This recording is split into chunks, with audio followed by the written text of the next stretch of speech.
or have another print disability which makes reading, holding a book, or turning a page difficult or impossible. The content is copyrighted by the respective publishers. For more information, please visit us on the web at nfradioreading.org.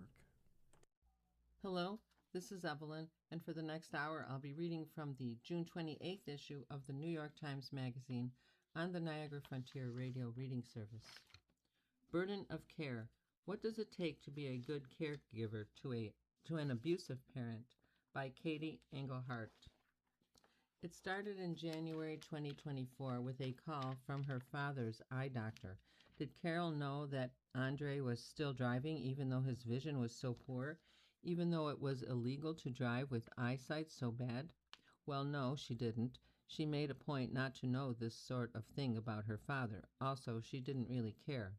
Still, Carrie drove to his house on the outskirts of Santa Rosa, California, down long dirt roads surrounded by vineyards.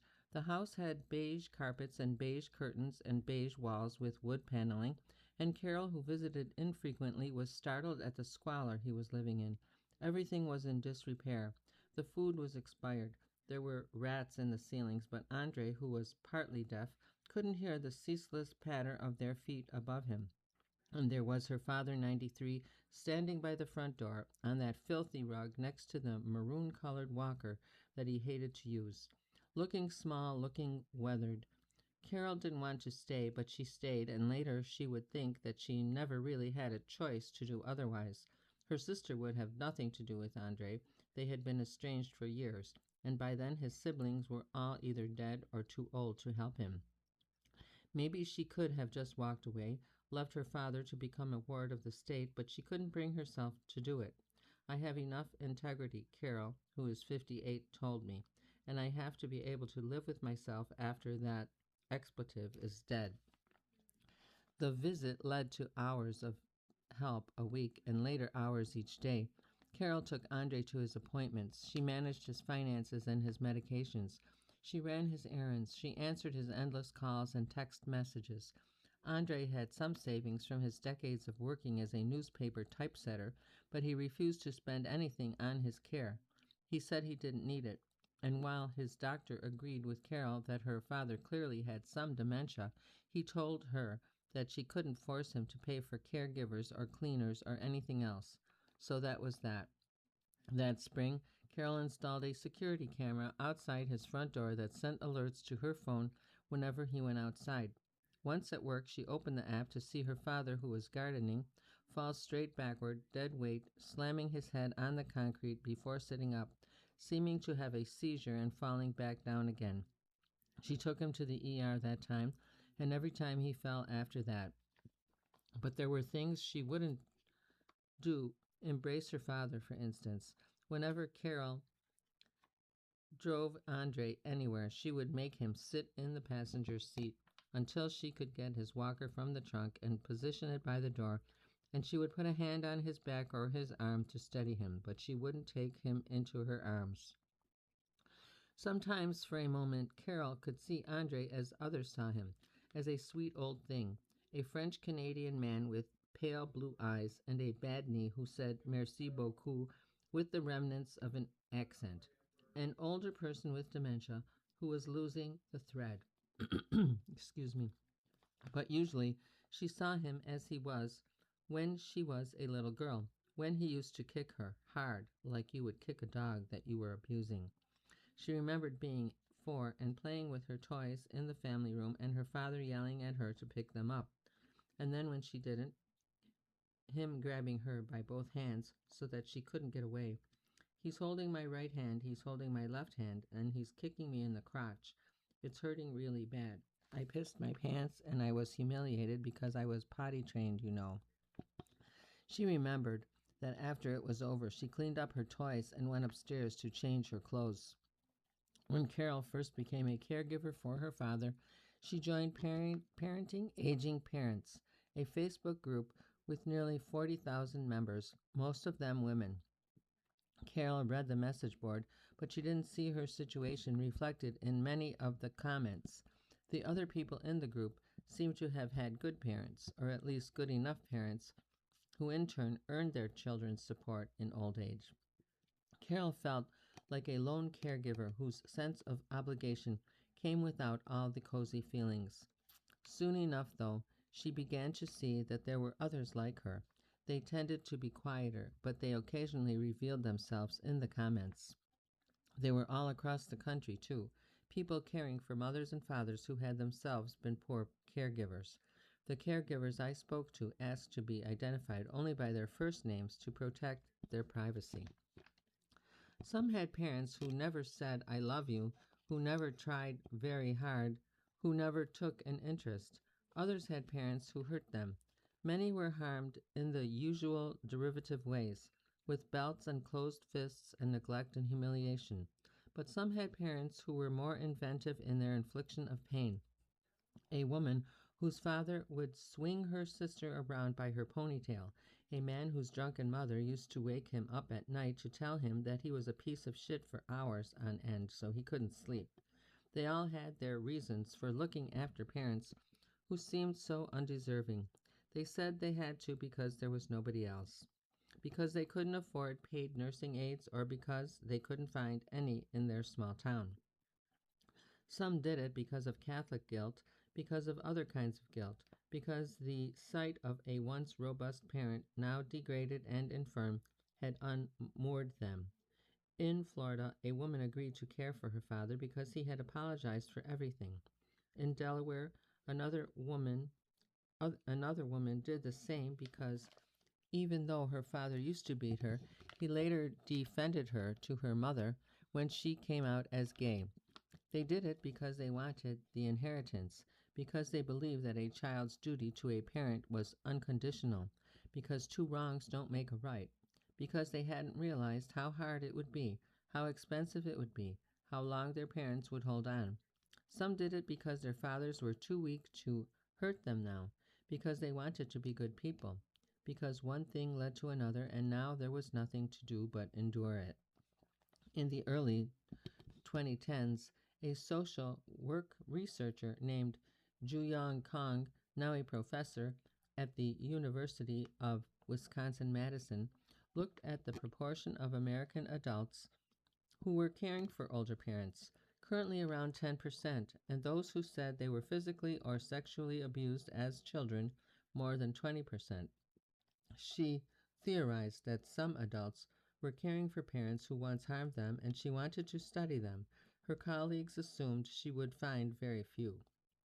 Instead, in a 2015 study called Caring for My Mother, which analyzed caregiver data, Kong and her co-author Sarah Moorman found that of 1,001 adults providing care for aging parents, 18.6% reported having experienced verbal, physical, or sexual abuse during childhood at the hands of a parent, and that 9.4% reported neglect. If the numbers played out at scale, this could mean millions of Americans. Kong found that, sometimes, culture explained the existence of these caregivers. There were people in certain communities and certain families who never questioned their obligations. They understood that they were meant to be caregivers, whatever happened before. But there were structural causes too.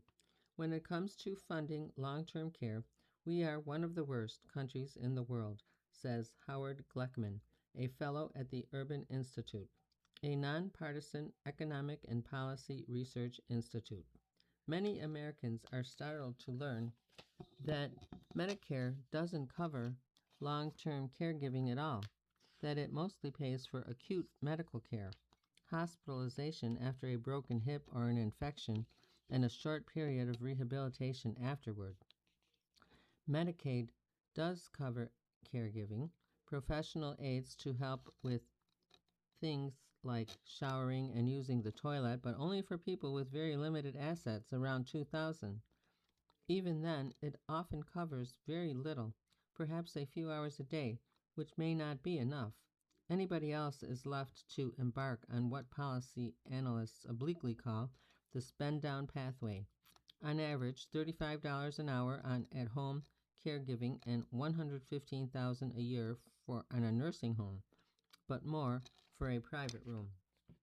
And on the, oops, sorry. And so the American system is reliant on unpaid family caregivers and adult children in particular.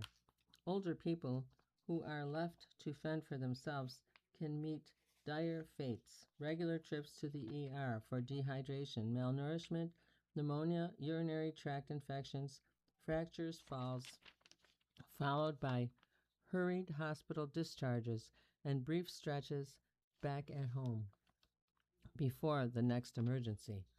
The doom loop ends, Checkman says, only when people die in their hospital rooms or at home. And nobody knows it until you know the mail carrier or somebody smells something bad. Just the thought of it can force the hand of a reluctant caregiver. I think that here in the United States, it's often perceived that caregiving is a choice, though more than 50% of U.S. caregivers feel like they don't have a choice in becoming one, says Allison Applebaum, a clinical psychologist who works with family caregivers. In these cases, the pretense of choice almost begets a greater sense of burden and resentment. The reluctant adult child suffers through it and then is told that she chose to. A woman named Asia, who lives in Washington State, told me she became her father's caregiver by mistake, though later everyone said that she must have seen it coming. He was getting older and poorer, and he couldn't afford his rent anymore. Asia and her husband at the time decided to build him a small house on their property. It would increase the value of the place, she reasoned, and her father could live there in the meantime. Only after he moved in did the extent of his dementia become clear. Asia thought, "Oh my gosh, no, I don't have it in me to be a caretaker." Then she felt angry and kind of stupid. That was around 10 years ago. When she was growing up, her father was very religious and very strict, and he often beat his children with a belt for their various infractions. Afterward, he would cry and promise to do better, and invariably the child he had beaten would end up consoling him and telling him that it was all okay. He was awful in other ways too. He hated noise, for instance, and in his presence, his children were not allowed to laugh. But now he had nobody else. 2 of his 4 children wouldn't speak to him, and another lived out of state. Asia decided that even though she had a bad childhood, this wasn't an excuse to be a bad person now. Also, what was she going to do? Evict a broke, demented man from her home? Over the years, though, Asia's father became more demanding than every other aspect of my life, more exhausting than her own children. She grew afraid to leave the house, afraid to water the flowers on the front porch, even because every time her father saw her, he needed something else from her. As his dementia, later diagnosed as Alzheimer's disease, worsened, he became more selfish and more self-righteous. He told her that he was extremely disappointed in her for the way she was living outside of the church. It sounds very dramatic, but it was literally killing me, Asia told me. I wasn't able to have a life in any way outside of caring for him. At some point, she told her husband that she was going to kill herself. She didn't entirely mean it, but she did feel desperate. Then he grew sicker. Earlier this year, Asia moved her father into a facility and then another facility, and then into hospice. Sometimes he would cry and beg to leave. Other times, he would ask when his other children were coming to visit. At first, Asia would say, "They're not really happy with you because of how they were raised." She didn't want to console him, to let him eventually die believing that he was a good father. But later, she felt as if she was punishing him for something that he probably didn't remember. She would say that they were busy. Kong's research into abused caregivers identified a dynamic that clinicians often missed. "We never asked about the relationship," says Pat Berry, a retired hospice nurse who has studied family caregiving. Through her early years of nursing, Berry says she always assumed that her elderly patients would be cared for by their children whenever possible, and that their children would want to do it, and that in the end, those children would be sad to see their parents die. Nurses were forever saying things like, "Oh, your mother is so sweet," or calling a daughter who hadn't visited in a while, "Your mom's been asking about you. I bet you're busy, but boy, it would be nice if you could come." It never occurred to them that an adult child might be staying away because of the awful things that had been done to her. You are listening to a reading of articles and features from the June 28th issue of the New York Times Magazine on the Niagara Frontier Radio Reading Service. Barry found herself thinking about language, about how everyone in healthcare uses loved one as a shorthand for a family member, and how this reinforces a larger myth about how people in a family always love one another. In therapists' offices, though, these caregivers were presenting themselves. Many came to talk about setting boundaries. Given that they had to be caregivers, how could they bear it? What should and shouldn't they do for the parents in their charge? Others came just to talk about the trials of caregiving, and sometimes they said nothing at all about their abusive pasts for weeks and weeks. Oftentimes, caregivers do have this dissociation, says Stephanie Muscat, a Toronto based social worker and founder of the Compassion and Caregiving Therapy Group. It is very hard for someone to acknowledge, "This person really wronged me, and I'm very hurt deep down, but yet I am expending so much of myself to give to that person." So they try to separate it, even subconsciously. They tell their therapists only that they aren't sleeping or that they're angry all the time, that they're overeating or undereating or drinking a lot. Muscat has had a few patients who, in some act of psychic self preservation, managed to forget that they had ever been mistreated, at least for a while. Deborah moved in with her parents 5 years ago when her 87-year-old mother could no longer handle her 90-year-old father alone. "She's real little and he's real big," she says. Deborah was the second of their 10 children and the oldest daughter, and her own husband had already died. Everyone assumed she would be the one to help. I think it was just pretty much expected of me. Even as a child, she was always a caregiver, always tending to her siblings on the family farm, always working in the kitchen, never allowed to go outside and play. At her parents' condo, Deborah cleaned and organized and ran errands. She cooked meals that her father would push away, like a petulant child. As her father grew more frail, Deborah also started helping him with other things: the toilet, the shower. "I didn't wash his private parts," she told me. "I gave him a rag to do his private parts. I was not going to do it. You know what I mean? But the rest of him I scrubbed and scrubbed." Deborah knew that when she was a child, her father sometimes hurt her, though her memories were blurred and incomplete. And so she had never told anybody, not her mother, not even her husband.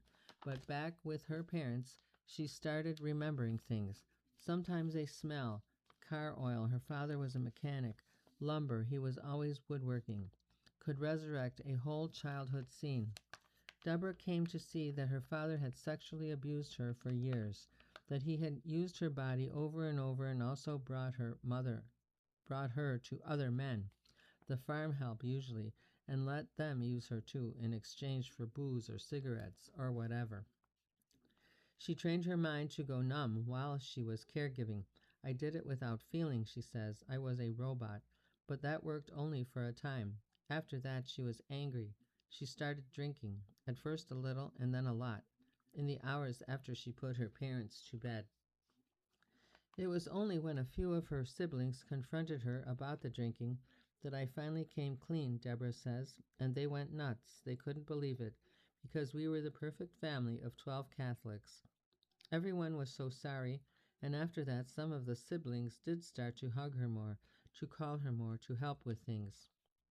But apart from her oldest brother, who wanted to know the details of what happened, nobody talked about the abuse again, and Deborah continued to live there in the condo. She wanted to prevent her mother from learning what her siblings now knew. Her mother was a saint, she says, and she deserved some peace in her final years. It went on like that until one day in January 2026 when Deborah's mother went to lift something from the coffee table and fell. And then Deborah's father tried to help her and he fell too. He ended up in the hospital and then a nursing home. And maybe this new distance opened up something in Deborah because she allowed herself not not visit him, to not care how he was doing. He had been in the nursing home for several weeks before Deborah's mother remarked on her absence, and Deborah decided that to avoid her suspicion, she would visit. When she entered her father's room, she found that he was in an awful state. He had food all over his face, his clothes. He couldn't reach the drink on his tray. Did she feel sorry for him? I did, she says. I did, and I don't know why. Carol was angry all the time, host to a raw and digestible fury. She would yell at Andre sometimes, and afterward she would not feel bad about it. What enraged her most was how he never seemed grateful for any of her help, or even often to notice it. Carol thought that a better parent would try to spare his daughter the burden, but Andre thought he deserved it all and for someone else to pay. He never even offered to cover her gas. You know what, Dad, she told him one day after he refused to use his walker again. When you fall, you better make sure you kill yourself, because if you break your leg or break your pelvis and you end up in a diaper in a skilled nursing facility, you're going to be miserable. In an email, her therapist wrote, I feel concerned for you, Carol, and the level of re-traumatization you are facing. Please protect yourself. At some point, Carol met with social workers at the Redwood Caregiver Resource Center to ask what she could do about the fact that her father was refusing all kinds of professional help. Alexis Glidewell, the program director, said that this was often how things happened. The older adult was legally free to make his own choices, and he made imprudent ones. In elder care, scholars speak of an older person's right to folly. Unfortunately, sometimes the only way to resolve things was to precipitate a crisis. Carol could wait for something bad to happen to Andre, a fall, a broken bone, something serious enough to get him admitted to a hospital. That would place him inside the system, at which point it would be the hospital's responsibility to treat him and ensure his safe discharge. If Carol refused to take him in, then Andre might be sent for rehabilitation at a nursing home that at his age he was unlikely to ever leave. Things played out like this all the time.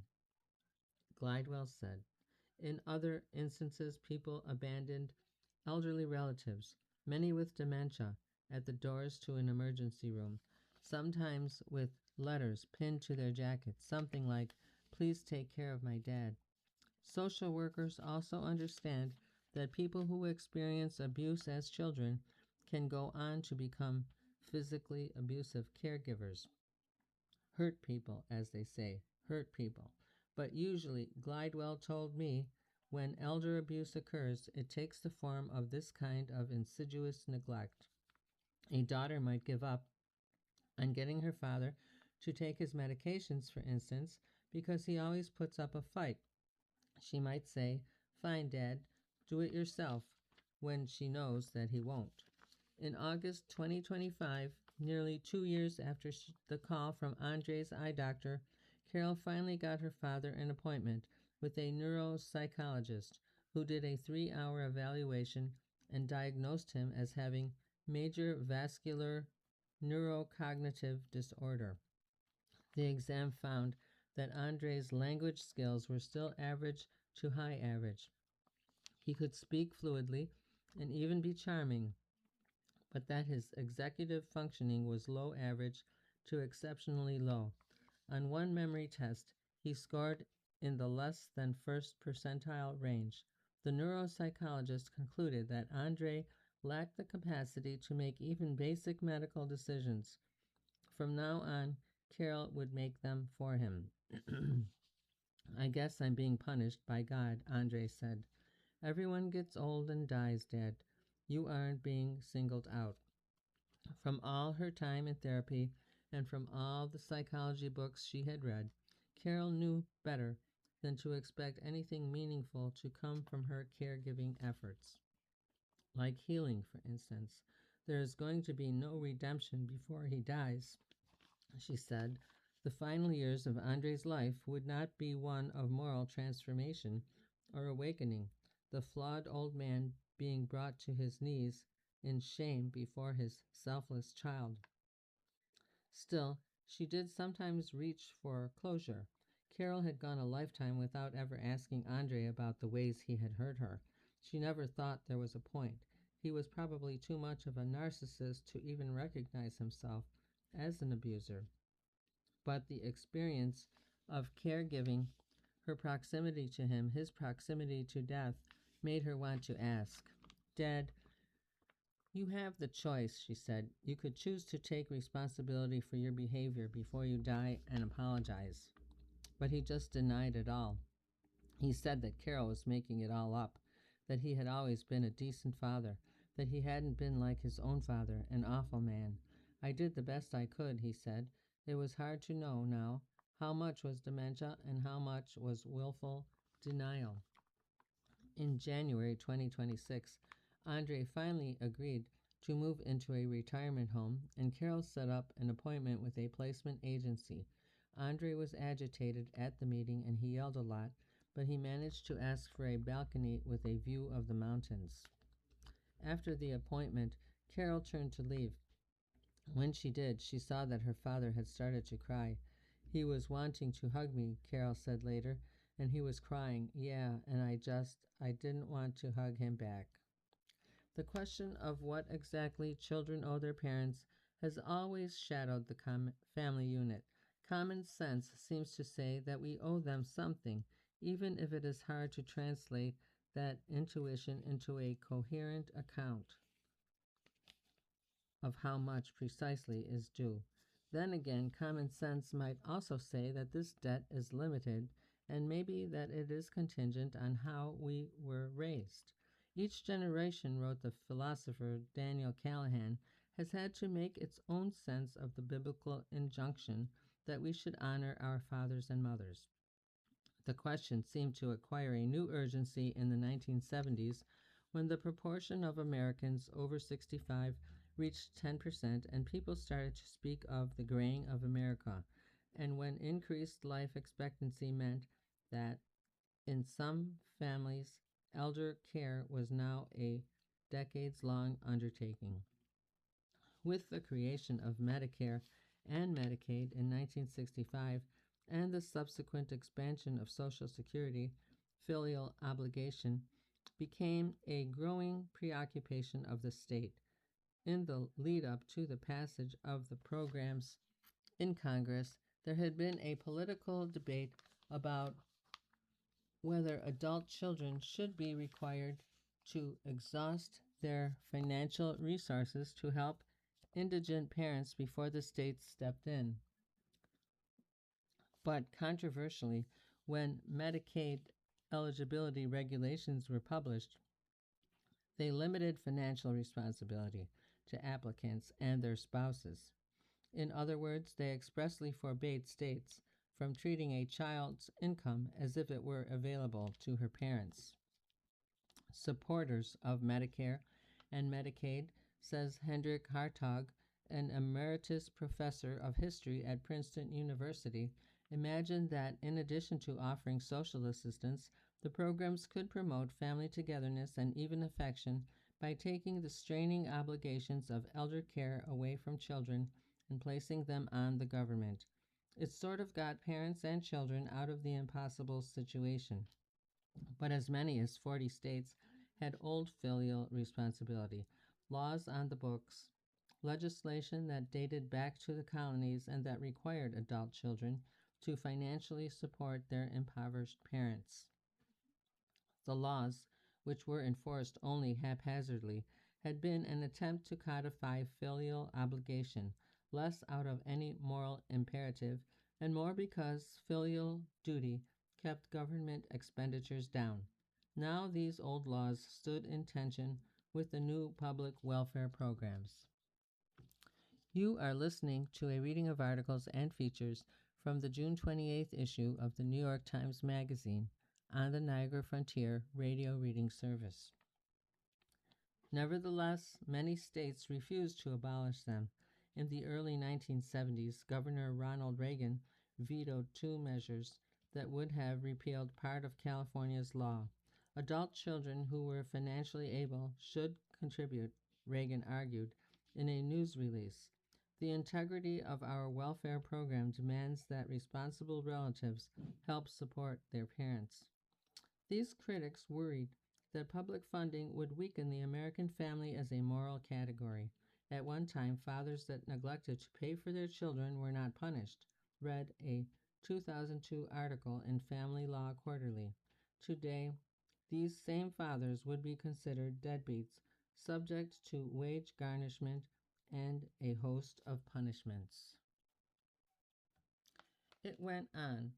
Until there is regular enforcement of filial responsibility statutes, Americans will continue to believe that the government will take care of their parents.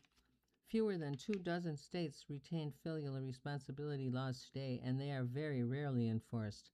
Pennsylvania is an exception. In a notable case in 2012, a man was held liable for his mother's $93,000 nursing home bill after she moved to Greece without paying. Catherine Pearson, a law professor at Pennsylvania State University, gives lectures about the legislation around the state. And whenever I describe the law, I always see one person's face get very frightened. And I know that they will come up and meet with me and they will tell me a story about how their parents had been a bad parent. In these instances, Pearson tells the person that having been abused is not itself a statutory defense, but that judges consider it to be a mitigating factor, and that in general, if the parent didn't hold up what we think of as a parent's end of the bargain, then the court would prefer not to find that child liable. She tells the person, hold on to that story. But some adult children have trouble knowing whether the word abused applies to them. They ask themselves, didn't everyone get hit back then? Were bad parents bad by some objective measure? Or did they need to be judged against the standards of the time? And what about those parents who weren't abusers themselves, but who seemed to let their spouses get away with it? It was only when Susan was in her late 40s that it occurred to her that her mother hadn't been so great. Growing up, Susan told herself that everything was her father's fault. It was her father, after all, who screamed all the time, all 210 pounds of him, stomping so hard that the walls would shake. Everyone in the neighborhood could hear it, she told me. When she was still very young, Susan got this idea in my head that it was my sacred contract to take care of my mother, that it was my duty. Only years later did she think about how her mother had been complicit in things, how yes, it was her father who raised, but it was her mother who didn't do anything about it. Susan acknowledged that her mother was born in the 1930s and was not like a woman's liber, but she had her own money and a good job, and ultimately Susan thought she could have left and taken her children with her. This is what a good mother would have done. There were other things that Susan thought of too, the way her mother had always been distracted or absent. Those years when she would come home from work and not make dinner and just silently watch TV all evening long, or else talk too much about her husband and her marriage, as if Susan weren't her daughter and just a little girl. How her mother used to snort or sneer or condescend when Susan said something sincere. Susan's father died first. Then in July 2019, her mother had a stroke. Susan started traveling from Denver, where she lived, to Portland, Oregon, where her mother lived, staying for longer stretches at a time before relocating in 2022. Susan had no kids or pets or job. She was on disability payments because of multiple sclerosis, and so she thought it only made sense for her to go to Portland. In Portland, Susan took her mother to appointments and did her laundry and handled her banking. I could do all of that administrative crap, she said, but I could not cook for my mother. She couldn't brush her mother's hair either. Those things felt too maternal, too caring. Also, In her old age, her mother could be nasty, almost as if she was trying to provoke her daughter. In the early days, Susan would just lose control. And guess what I would do? I would go straight into what my dad used to do. I'd scream at her, which is awful. But over time, as her dementia deepened, her mother started to change. She became less defiant, more compliant, Susan said. Nicer, less selfish. She started saying thank you all the time. Susan was able to imagine now that she was caring for a woman other than her mother. For some caregivers, dementia can be a complicating factor. It can make an adult child wonder if she owes anything at all to a person who doesn't resemble the parent who raised her, and who might not even remember having raised her. But for Susan, the disease made things easier to let her keep going. Oh, thank you, God, she told herself, for changing the circumstances so that I can actually serve my mother. In February, a local retirement facility accepted Andre's application for residence. Carol had insisted, per her father's request, that he receive a room with a view. His balcony would face westward. He likes to see the sunset, she said. She would still have to visit on occasion to refill his pill dispenser and to check up on him, but she hoped that the visits would be infrequent, once every 3 or 4 weeks at most, until it was over. In the days after Andre's move, Carol's sense of resentment toward him seemed to grow, expanding outward to fill the new physical distance between them. Acres of grievance enveloping everything. She thought constantly about how he had no appreciation of her sacrifice or any interest in it either. Once again, he was refusing to accept that he was hurting her so that he could keep taking from her. Experts in caregiving observe in many families a tendency to over attribute agency to people with dementia, to see malice where there is only a symptomatic combativeness, to see gaslighting and prevarication where there is only memory impairment. This is particularly true if someone has always been this way, mean and manipulative. In these cases, family members might be unable to comprehend that the disease has taken over, that the same bad behavior must now be understood to have a different disease-driven cause. The way dementia presents itself is particularly triggering for people who have had historically abusive relationships, says Glidewell, the clinical social worker. But someone with dementia, she says, isn't capable of elaborate manipulation and all the layers of thoughts and action that it requires. If a person can do that, Glidewell says, they likely don't meet the criteria for dementia. Carol had considered the idea that she might be overestimating her father's abilities. Still, most of the time she thought that Andre was actively manipulating her and that his instinct to do it was strong enough to override his impairments. Absolutely, 100% absolutely. She had started to clean out Andre's old farmhouse. Within weeks, she had thrown out decades' worth of plastic bags and paper napkins, many of them used.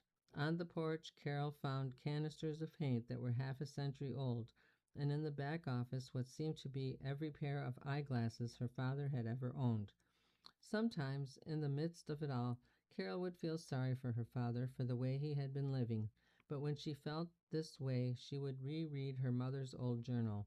In the journal, her mother had recorded insults that Andre had yelled at her in front of their daughters: expletive, blockhead, expletive, idiot, dumb, ignorant, and gullible, and described him threatening to kick Carol's sister. When Carol read the notes, it was like my mother was validating me from beyond her grave. Carol said she didn't care what happened to him, but she did keep visiting, not every few weeks as she had hoped, but every few days. There was just so much to do to get him settled, she said. Carol spent hours digitizing old photographs and uploading them into a digital picture frame so that Andre could have something to look at when he was sitting in his armchair. She made appointments and spoke to his doctors. She reminded him to use cream on the itchy parts of his back.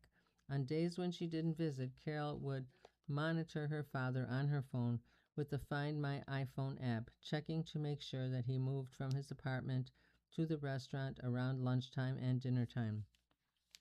On a recent Monday morning, Carol carried a few plastic bags down the hallway of the retirement facility toward Andre's apartment. The bags were filled with items that Andre had requested from the house: his mail, a knife sharpener, and some honey for his coffee. "That's very kind of you," Andre said when he answered the door. "Merci beaucoup." As Carol moved around the apartment, rearranging things, Andre told her that he had slipped the day before in the bathroom and hit his rib on the counter. Carol frowned. "How badly does it hurt?" He said it didn't hurt so badly. Carol said that she would buy him a bath mat. Then she brought him a glass of water. "You were coughing," she said when he looked confused. "Carol has been extremely helpful. I thank God every day for my daughter," Andre told me, sitting at the edge of his brown recliner. "Without my daughter, I'd be a dead man." He said he liked his new place. He liked the balcony. Still, it was awful being so old, 95 as of a few months earlier. "I used to climb mountains," he said. He wiped his eyes. "It's my punishment for being what I am." "What do you think you're being punished for?" I asked. "I don't know." Around lunchtime, Andre and I walked down the long hallway, past a digital sign advertising bingo, yoga, and mocktail Monday, and into the facility's restaurant, where he ordered a lentil soup and a coffee with 3 sugars. "I don't want her to hear this," Andre told me, "but Carol tends to be authoritarian. She was bossy. She yelled. I cannot fight back because I need her," he said. "She knows that." Later he said, "If Carol asks what I said about her, say that I said good things." Back in Andre's apartment, Carol handed her father a pair of slippers. She said she wanted him to wear them so that he wouldn't slip again. Then she said that it was time for her to leave. "Give me your cheek. I want to kiss you," Andre beckoned. "Love you." Carol flinched, then leaned in. "Love you too." Andre died on June 3rd following a heart attack. Carol is deciding what to do with his ashes. Our allies are wondering whether supporting the American war machine is worth it, by Linda Kinstler. President Trump was triumphant when he announced that his 106-day war with Iran had ended. This initial agreement, which Trump signed at Versailles a few days later, meant the conflict was really over, more so than when Secretary of State Marco Rubio assured reporters that it was over in the first week of May, or when he again told Congress that it was over in the first week of June. More finished than the dozens of times that Trump suggested that a deal was close at hand. The valedictory messaging has been discordant, given what we know. The administration framed the war as a win, the result of a decisive military victory. True, Iran's arsenal is smaller, its military weaker, its economy battered, but its government is still in place and has not ended its nuclear program or cut off the regional terrorist groups it sponsors. It is now led by the son of its last leader. Trump boasted that during this 60-day ceasefire, ships could move through the Strait of Hormuz toll-free, and they could 4 months ago, before the conflict. And the United States will release frozen Iranian assets, lift sanctions, and with partner nations, commit at least $300 billion for reconstruction. Already the war is estimated to have cost Washington more than $100 billion, and Trump's political standing with a national supermajority that thought the adventure was a bad idea. But beyond those costs is another, potentially longer-lasting one. The toll of the war was felt heavily at U.S. bases across the Middle East, which were thought to offer regional allies a security guarantee, assuring them of their safety under the American protective umbrella. The Iran war has exposed the fragility of that promise. The Navy's base in Bahrain, one of the few in the region that hosts military families, has hastily evacuated before an Iranian attack damaged it. The Combined Air Operations Center at Al Udeid Air Base in Qatar is now reportedly inoperable. This chain of bases across the Middle East were really effective. It was like having a string of pearls surrounding Iran, says Vali Nasser, a political scientist at Johns Hopkins University. But he adds, the way in which the U.S. was not able to defend them and the way that they were damaged has a non monetary cost to it that is quite significant. You are listening to a reading of articles and features from the June 28th issue of the New York Times Magazine on the Niagara Frontier Radio Reading Service. Around the world, at least 51 nations host American military bases. These outposts let the U.S. project power and influence abroad and provide economic and military security to its allies. But after this war, friendly nations are weighing the risks of supporting the American war machine. For any patriotic citizen of Qatar or any other Gulf country, the question arose over whether hosting U.S. military bases was worth it. Mariam al-Kuwari, a scholar of international relations at Qatar University, wrote in a briefing paper for her Policy Institute, the Arab Center, U.S. diplomats in Bahrain have warned of an emerging perception, fueled in part by Iranian social media bots, that the Americans left the nation alone to defend for itself. In this respect, the administration's contradictions and obfuscations about the status, cost, rationale, and resolution of the war reveal something different than officials intend. It's not just that they appear to be in denial about what the conflict means. It has enabled the rest of the world to clearly see what the White House cannot acknowledge. The U.S. is no longer the world's unquestioned hegemon, and the promise of its protection is not absolute. The war in Iran marks the end of any lingering illusions of American omnipotence. Almost every end of empire has been accompanied by a particular kind of wishful thinking. Call it self-deception, call it willful misdirection, to process the new reality. The administration's mixed messaging about the anticlimactic ceasefire was a symptom of a destabilizing and consequential trend. The back and forth to me is the superpower coming to terms with the fact that it lost a very big strategic war, says Nargis Bajogli, a professor at Johns Hopkins who specializes in Iran. How do you message a loss? Great powers of the past have not immediately registered the fact of their own deaths. The last officials of the Austro-Hungarian Empire experienced the rumblings of collapse with bewilderment and disbelief. The military was overextended and unable to address economic and national concerns within its borders. So the breakup of the Union at the end of World War I should not have been a complete surprise.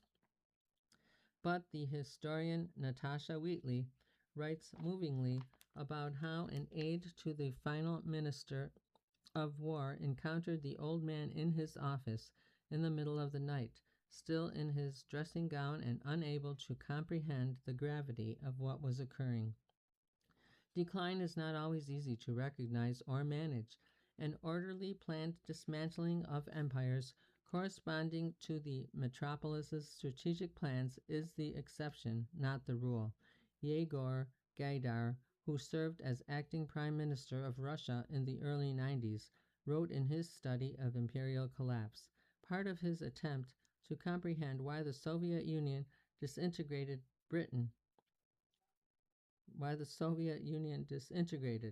Britain is still juggling the end of its once vast empire. The country will close 32 military properties over the next 10 years as part of an optimization program, and its armed forces are 30% smaller than they were at the start of the 20th century. The British bureaucrats who began this process in the 1960s found themselves swimming in uncertainty. Institutions that had sustained the empire took on new roles that, crudely put, sometimes made them feel better about themselves, as the historian Sarah Stockwell puts it. Their country's demise unfolded over decades and was accompanied by the declining value of the British sterling, the shuttering of airfields, and the return of soldiers and administrators stationed abroad. A host of new nations emerged from imperial control and asserted their sovereignty on the international stage. The Suez Crisis of 1956 is often framed as the death knell of British power. That year, Egypt seized the Suez Canal from Britain, prompting the British, French, and Israelis to invade. But Britain could not afford to sustain its military operation. The U.S. pressured the three powers to withdraw from the canal less than a year later, and London soon pulled back a majority of its forces from the Middle East. Perhaps the Iran War represents something similar, a moment of truth heralding a period of prolonged decline. The former Deputy Secretary of State Wendy Sherman and others have argued that this conflict is best understood as a form of superpower suicide, a deliberate act of self destruction that has further isolated the U.S. from its allies, depleted its military stockpile, and empowered its adversaries. In this interpretation, U.S. decline is a fait accompli, unambiguous and irreversible. The truth is more complex. In Iran, the U.S. has plenty of capability, but an absence of desire. We are no longer seen as being willing to bear costs to advance our interests, says Richard Nephew, who served as Deputy Special Envoy for Iran during the Biden administration. Instead, the current administration has seemed desperate to end the war as quickly as possible, even at the cost of its stated objectives. And while the war may have pushed Washington further toward imperial atrophy, plenty of muscle remains. The U.S. will remain in the Gulf for the foreseeable future, but nations there may seek other ways to defend themselves. If you're in the Gulf right now, you're not going to run to the Chinese or Russians because they aren't going to get you better security, Nephew says, but you will start to hedge your bets. Iranian forces targeted civilian infrastructure, airports, apartment buildings, hotels, desalination plants near bases in the United Arab Emirates, Qatar, Bahrain, and Kuwait. U.S. defenses repelled most of those attacks, and American protection is likely to have limited Iranian encroachments on some of these tiny nations, a reality that persists even after this war. But those countries absorbed enough damage to elicit a cost benefit question in the capitals. Some of the attacks have carried outsized symbolic weight. Over the past 3 months, Iranian backed forces have repeatedly bombed the former U.S. Victory Base complex in Baghdad, the old U.S. command headquarters in Iraq. Images of the base aflame circulated on social media, showing the material remains of the victory the United States once claimed going up in smoke. That, in part, explains why the ceasefire deal takes the form of a memorandum of understanding between the two countries, among the weakest forms of diplomatic accord. A memorandum of understanding is to a comprehensive agreement as a first tender date is to marriage, says Alan Iyer, an American diplomat who helped negotiate President Obama's nuclear deal with Iran. We have also used our big stick, a military attack on Iran, and it has proven insufficient. What are we going to threaten them with in the future? Iran's attacks against U.S. bases haven't just exposed the vulnerability of the U.S. defensive umbrella. They have also showed that the safety of U.S. allies was not a deciding factor for the administration in contemplating war. That's a lesson that nations elsewhere learned quickly. Spain, France, Italy, and Turkey have already limited U.S. access to their bases. refusing to be drawn into the conflict. For Britain, which reluctantly agreed to allow the U.S. to use its military bases for defensive missions in Iran, the war has called attention to the nation's extensive reliance upon the U.S. and the precarity of its remaining foreign outposts. Ever since March, when an Iranian drone hit a British airbase in Cyprus, one of the largest remaining British bases abroad, locals have called for the Britons to leave.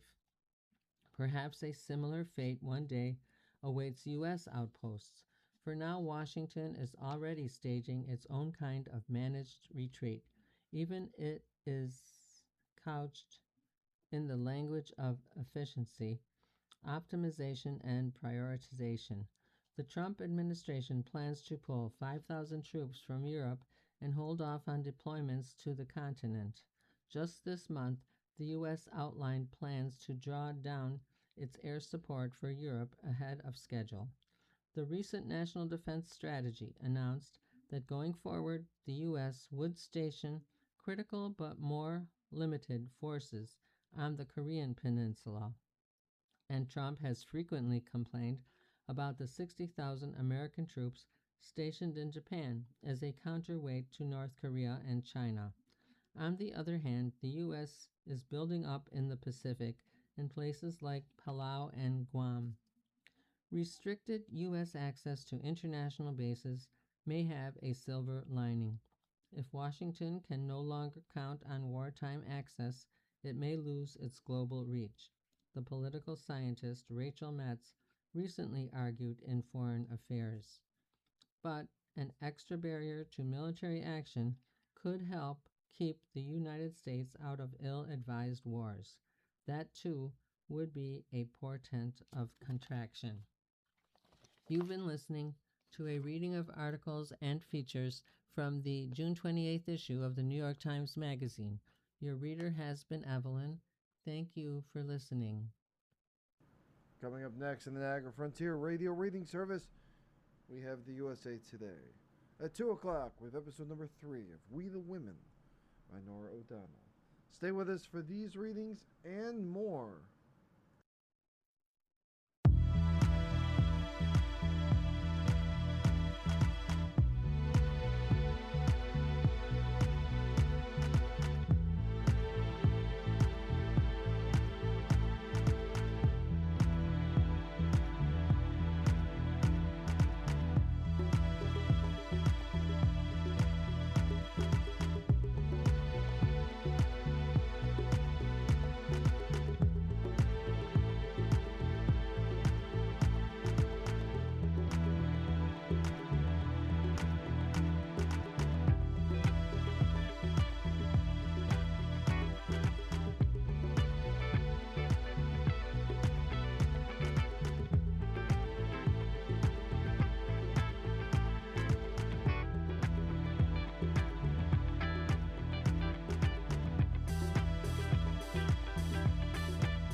Good day. The following program